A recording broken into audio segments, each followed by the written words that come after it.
The race for Denver's mayor for the first time since 2011. Denver's mayoral race is headed for a runoff election. Incumbent Mayor Michael Hancock finds himself in that runoff race once again, just as he did in 2011. He did not get the necessary 50% of the vote for a third term. He ended up with 39%. Hancock will go up against Jamie Giellis, who received close to 26% of the vote. So this morning, Mayor Hancock is joining us live. Thank you so much. I know it's been a tough morning for everybody. I'm sure tough for your campaign, but we do appreciate you being here. Oh, absolutely. This is part of the process. Glad to be here and glad to be able to sit and witness the briefing as well. You know, let's talk about that. We were both watching it, and I think we should start off with the very idea of Denver perhaps being a champion for change in schools. Do you think something has to be done after this latest school shooting? Absolutely. Not only in our schools, Britt, but quite frankly, throughout our entire society. We have a serious mental health problem in our nation right now.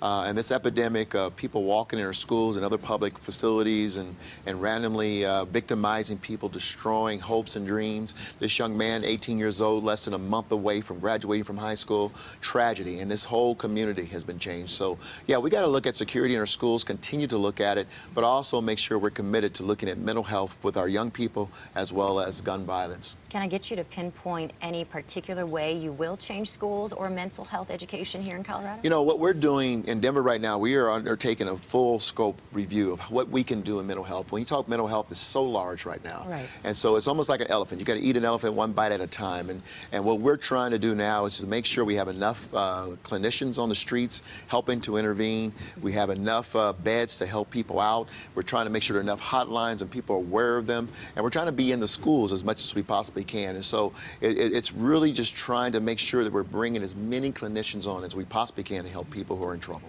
Well, the landscape of Denver looks a lot different now than when you first signed on as mayor 8 years ago. And I think that you've brought Denver some developmental success. But many of your critics say that you moved Denver along too fast.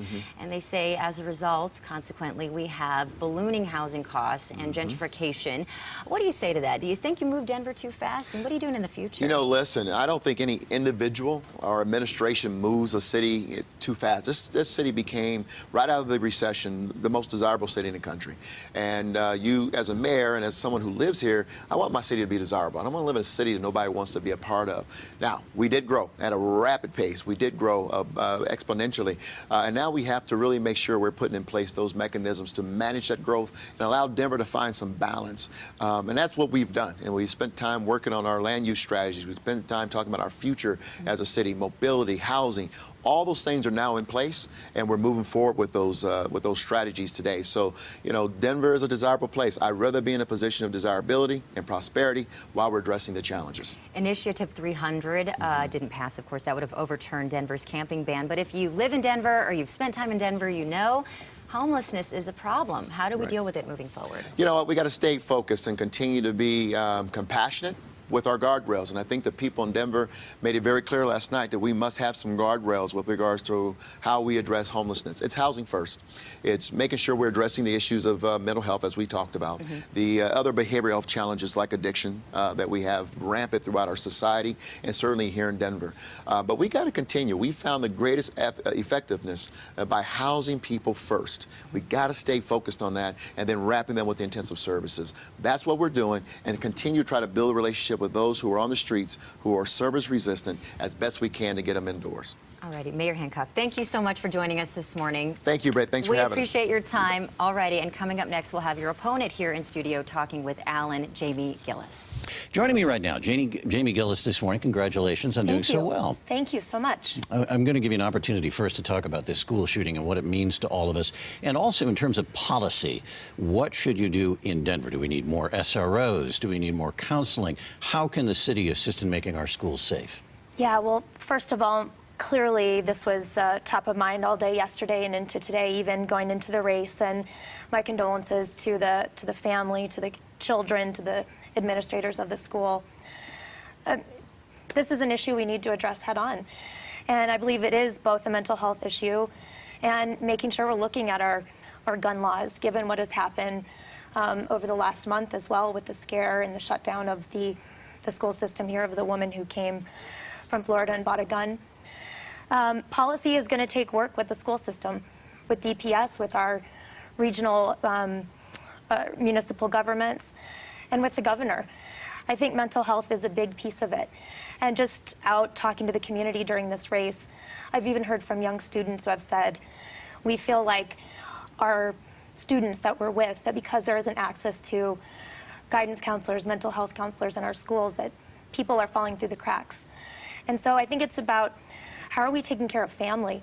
How are we building community? How are we making sure that we're looking at our kids and doing the best for our kids going forward? Okay, I'm going to turn to the race now. There seems to be a bit of an anti-incumbent movement because we had a number of close council races as well. Do you attribute that to growth, to the homeless population living in our streets? Where is that at? Why did voters vote this way? Well, absolutely. When we're out and about talking to folks, the number one thing I hear about is growth and development. Mm-hmm. Growth and development has taken over our city, and I think residents and community members, neighborhoods, feel like they have no voice in the process. So I think that's why you're seeing both at the mayor's race level and at the council level, people looking for change. They're looking for somebody who can manage that growth thoughtfully and make sure that they're being inclusive as they do so. You were a very big part of the redo in Rhino. There's not a lot of affordable housing there, though. Was Rhino a success? Well, I came into the Rhino process later in the game. Really, I was in that after commuter rail line was opening, and that area had really been starting to see a lot of changing hands of developers, and we knew that growth was coming there. My role was to come in and work with the community to say, how do we try to grab hold of that and reinvest it into the important things for the community? So while we haven't seen a lot of affordable housing built yet, we did implement the most stringent affordable housing requirements around the station that were passed last March. One of the first projects is coming out of the ground now, and I suspect we'll see a lot more. We also worked on the tiny home village for the homeless while I was there, which is a great project. And so I think that in the long run, we'll see that a lot of what we laid the groundwork for in Rhino is going to have great results. But mostly what happened there was just we worked together as a community to try to thoughtfully and creatively address some of the same challenges that are impacting the whole city. And I think bringing that approach of being collaborative is what I'm going to do in the mayor's office. All right, I'll have to leave it there. We're out of time. Jamie Okay. Giellis, thank you very much. Thank you for the opportunity. On doing so well. Again, the runoff is coming up in June. There will also be runoffs in more than half the city council seats in the clerk's office. And you can see election results on our website at cbsdenver.com. We'll be right back.